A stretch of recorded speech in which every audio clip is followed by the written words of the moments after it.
को लिए चलते हैं। इक्विपमेंट जो वहां पर इस्तेमाल किया जा रहा है, 20 साल का उसका तजुर्बा है, उसको वो इस्तेमाल कर रहा है। So that is a very good thing, because is a natural leader. जब आ जाता है अंदर तो ग्रुप जो है उसके अंदर और थोड़ी ताकत आ जाती है। So having said this much, it's also important to know कि जगह जगह से जो रिसोर्सेस आ रहे थे, ड्रिलिंग मशीन्स आ रही थी 4 अलग अलग दिशाओं से इसको अप्रोच करने के लिए। वो मशीनें अभी भी आ रही हैं, कुछ बिल्कुल हाल ही में पहुंच गई हैं। सड़कें वहां पर पूरी तैयार हैं, बेसिस जो हैं वो भी बन चुके हैं, और वहां जैसे ये मशीनें पहुंचेंगी वो कोशिशें भी शुरू हो जाएंगी।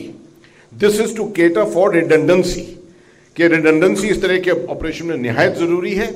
अगर एक जरिया फेल हुआ तो हमारे पास कम से कम 1, 2, 3 और जरिए हो सकते हैं जिनको हम इस्तेमाल करेंगे, और उन जरियों में शायद वक्त और ज्यादा लगे, जिसके लिए हमें मेंटली प्रिपेयर्ड होना चाहिए। The media must be mentally prepared, the nation must be mentally prepared, कि अगर किसी तरीके से अड़पन आई इस अप्रोच से, जो हॉरिजॉन्टल अप्रोच हम कर रहे हैं सिलग्यारा की तरफ से, तो और अप्रोचेस पे वक्त और ज्यादा लगेगा। मगर इसकी पॉजिटिव चीज यह है कि जो वर्कर्स अंदर हैं उनको राहत पहुंचाई है, उनको असिस्टेंस मिल रही है, और हर तरीके से उनका वेलफेयर देखा जा रहा है, और उनकी फैमिलीज को एश्योरेंस दिया जा रहा है, जिसकी वजह से अगर कुछ और वक्त लग गया तो उसके लिए भी हमें तैयार होना चाहिए, और वो सब अंदर जो है तैयार हैं उसके लिए। जहां तक इस अप्रोच का सवाल है, आप देख रहे होंगे, खुद भी आप चैनल्स के ऊपर देख रहे होंगे कि वहां से बहुत आश्वासन आ रहे हैं कि अगले 2 घंटे में, दिन के शायद बीच दिन में, या आखिरी लास्ट लाइट शाम तक, या कल सुबह, सब लोग टाइमलाइन लगा रहे हैं इसके ऊपर। और मैंने आपको पहले दिन ही बताया था कि ये ऑपरेशन जो होते हैं ये लड़ाई की तरह ऑपरेशन होते हैं, इनके अंदर टाइमलाइन कभी नहीं लगा जाती, क्योंकि लड़ाई के अंदर भी आपको काम सामने मालूम नहीं कि दुश्मन क्या करने वाला है। इसमें आप समझिए कि जमीन जो है आपका दुश्मन है, हिमालयन जियोलॉजी वो है, दुश्मन है। जो टनल कोलैप्स हुआ है उसके अंदर किस एंगल से गर्डर गिरा है, किस एंगल से कंक्रीट गिरा है, किसी को नहीं मालूम उसके बारे में। और यही चीज हुई है कल रात को, जब अंदर ऑगर गया है तो उसको एक गर्डर मिल गया, और गर्डर को पार नहीं कर पाया, तो फिर पूरे जो रिसोर्सेस थे उनको इस्तेमाल किया गया ऑगर को निकालने के लिए, अंदर ऑक्सीएसिलिन टॉर्चेस भेजने के लिए, उसके बाद ऑक्सीएसिलिन टॉर्चेस से उनको गर्डर्स को काटने में। इस सब चीज में वक्त बहुत ज्यादा लगता है, और कोई ये नहीं कह सकता कि 2 घंटे में हो जाएगा ये। तो और ये काम बड़ा आर्डुअस काम होता है, इसके लिए स्पेशलिस्ट जाते हैं अंदर।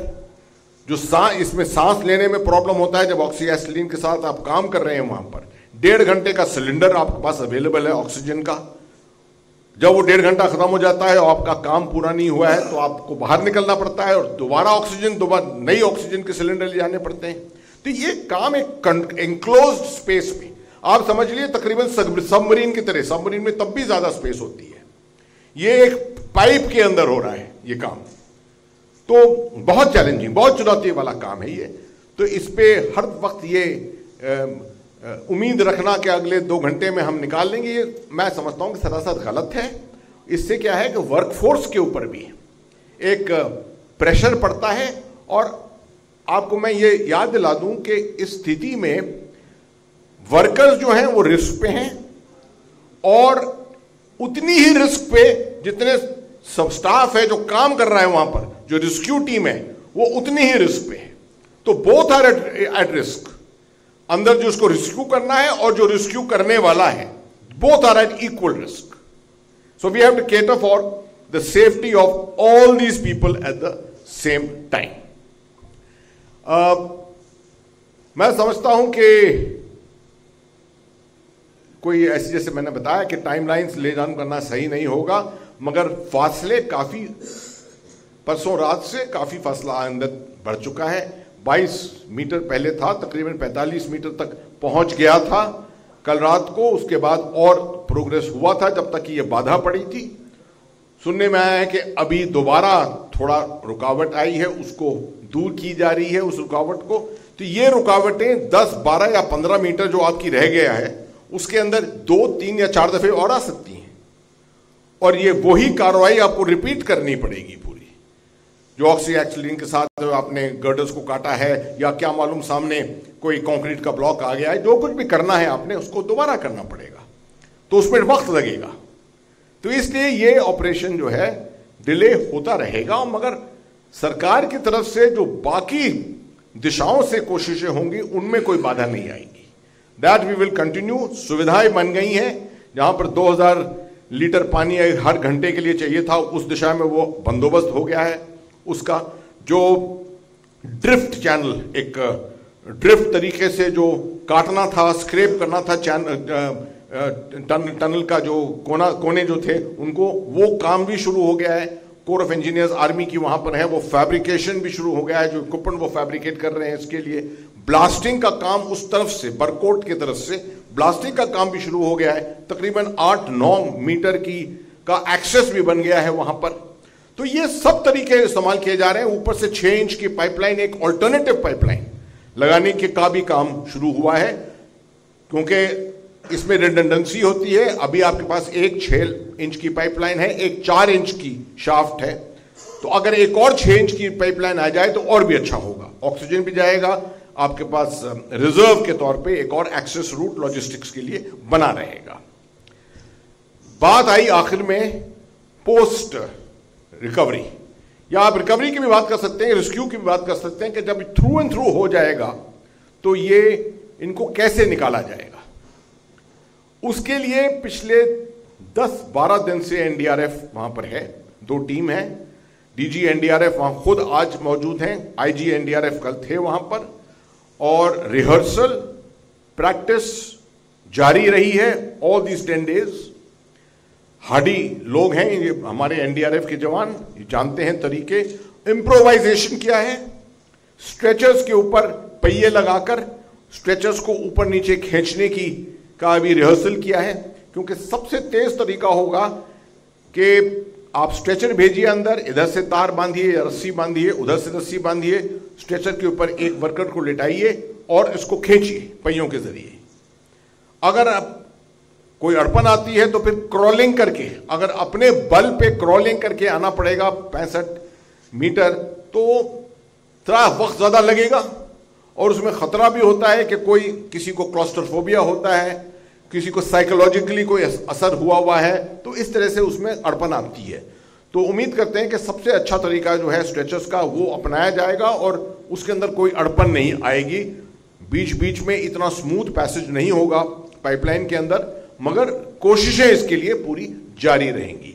जब ये रेस्क्यू हो जाएगी, जिस वक्त भी हो जाएगी, आप इमेजेस देख रहे हैं, टेलीविजन पे भी बहुत इमेजेस आ रही हैं कि वहां पर सबसे पहले मेडिकल, एक तो पहली चीज उनका मेडिकल चेकअप होगा, और कोई सीरियस केसेस हैं तो उनको एयरलिफ्ट करके वहां पर उत्तराखंड गवर्नमेंट के अपने एविएशन रिसोर्सेज हैं, इंडियन एयरफोर्स को रिक्वेजिशन दिया गया है, कंफर्म रिक्वेजिशन है कि वो जल्द से जल्द वहां पर आ सकते हैं, हवाई जहाज लेकर, हेलीकॉप्टर लेकर, उनको ऋषिकेश के ऑल इंडिया इंस्टीट्यूट में ले जाया जाएगा।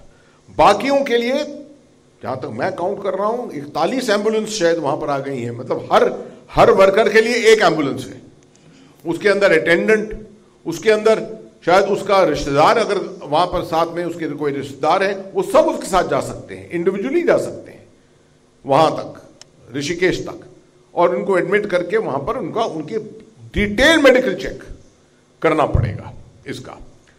तो मैं समझता हूं कि ये सब चीजों के साथ, और खास तौर पे ये ट्रांसपेरेंसी के साथ, क्योंकि हम ट्रांसपेरेंटली ये पूरी खबर दे रहे हैं, तो उम्मीदें काफी रेज हुई हैं और दिलासा मिली है, और जितने वर्कर हैं अंदर, उनके जितने रिश्तेदार हैं, उनके अंदर एक उम्मीद जागृत हुई है। ये बहुत पॉजिटिव चीज है, उससे और ताकत आएगी उनके अंदर जो अंदर फंसे हुए हैं। और मैं उम्मीद करता हूं कि हाल ही में अगले कुछ घंटों में या कल तक या जब भी है, तो ये हमें इसके अंदर कामयाबी इस ऑपरेशन में मिलेगी। आपके कोई सवाल हैं अगर इसके ऊपर, खास तौर पे आखिरी चीज मैं सिर्फ बताना चाहूंगा कि इसके अंदर मदद के लिए तकरीबन 4-5 फॉरेन एक्सपर्ट्स हैं जो मौजूद हैं वहां पर, ऑस्ट्रेलिया और इत्यादि देशों से। उनका रहना वहां पर हमें और दिलासा देता है और सपोर्ट देता है। इन सब का बहुत तजुर्बा है, अलग अलग देशों में अलग अलग जगहों पर इन्होंने रेस्क्यू किए हैं। अंडरग्राउंड कार्रवाई जो है, अंडरग्राउंड टनल्स के अंदर अंडरग्राउंड स्पेस के अंदर काम बहुत इन्होंने किया है। तो वो एक्सपीरियंस, वो तजुर्बा जो है वो ला रहे हैं और एक्सपर्ट एडवाइस हमको लगातार यहां पर दे रहे हैं। We'll begin from the third row column. So, Polemy from India Today, you did mention about the fact that there seems to be some sort of halting in operations right now at the site. What has caused this? If you can just clarify that, sir.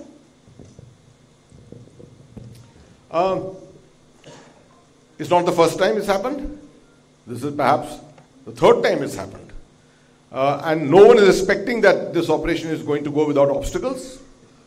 जैसे मैंने आपको शुरू से बताया है कि बाधाएं तो आएंगी आपके सामने, इस तरह की बड़ी जानकारी दी गई है। सभी मजदूर सुरक्षित हैं, लेकिन जो बात उन्होंने बताई है कि बेसब्र होने की जरूरत नहीं है, सब्र खोने की जरूरत नहीं है, क्योंकि जो ऑपरेशन यहां पर चलाया जा रहा है ये आसान नहीं, बहुत टफ ऑपरेशन है और ये एक जंग की तरह है, एक लड़ाई की तरह है। इसमें कितना वक्त लगेगा ये कह पाना ऑपरेशन में जुटे लोगों के लिए भी बहुत मुश्किल है। और बेसब्र नहीं होना है, काम पूरे सब्र के साथ किया जा रहा है। ये लड़ाई लड़ी जा रही है, जीत जाएंगे हम। वक्त को लेकर जो बार बार बात कही जा रही है, तो वक्त को लेकर के भी बड़ी जानकारी इन्होंने दी है कि दावे के साथ तो कोई वक्त ये भी नहीं बता सकते, क्योंकि रास्ते में जो अड़चनें आ रही हैं वो अड़चनें कितनी मुश्किल हैं, कितनी टफ हैं। अभी आपने देखा किस तरह से गार्डर आ गया था जब पाइपलाइन अंदर भेजी जा रही थी, पाइप्स भेजी जा रही थी। गार्डर की वजह से पाइप बीच में मुड़ भी गई है, दब भी गई है, उस गार्डर को काटना पड़ा। और जब गार्डर को काटना होता है उसके लिए पूरी ऑगर मशीन को बाहर निकालना पड़ जाता है उस टनल में से, और उसके बाद एक इंसान जाता है जो कि गार्डर को मैनुअली काटता है और उसमें वक्त लगता है, 1.5, 2, 3 घंटे का वक्त भी लग जाता है। बहुत रिस्की काम है, क्योंकि उस पाइप के अंदर ही वो शख्स मौजूद होता है जो गार्डर या सरिया को काटने के लिए मैनुअली अंदर जा रहा है। यानी कि एक इतने पतले से पाइप जिसमें बैठा भी नहीं जा सकता ढंग से, लेट कर काम करना पड़ता है। हाथ में मशीन है, ऑक्सीजन टैंक है और ये तमाम इक्विपमेंट्स लेकर उस शख्स को अंदर जाना होता है। फिर गार्डर या सरिया या रॉक, जो भी अड़चन रास्ते में आ रही है उसे मैनुअली काटना होता है। तो उसमें काम में वक्त लगता है, क्योंकि ये काम रिस्की है। और यही वजह है कि आज जब प्रेस कॉन्फ्रेंस की गई, कल शाम 4:30 बजे प्रेस कॉन्फ्रेंस हुई थी, उस वक्त बताया गया था कि बस 12 मीटर की दूरी है जो तय करना है। लेकिन अब देखिए फिर से 12 मीटर की ही बात हो रही है, क्योंकि इस बीच जो पाइप अंदर भेजी गई वो भी कई जगहों पर मुड़ी हुई अंदर दिख रही है, क्योंकि रास्ते में अड़चनें आ गई, गार्डर आ गए, सरिया आ गए और इस वक्त भी काम चल रहा है। मजदूर सुरक्षित है, जो सबसे जरूरी बात है। दवा, पानी, खाना उन्हें वक्त वक्त पर भेजा जा रहा है, कपड़े भी भेजे जा रहे हैं। रेस्क्यू ऑपरेशन जारी है।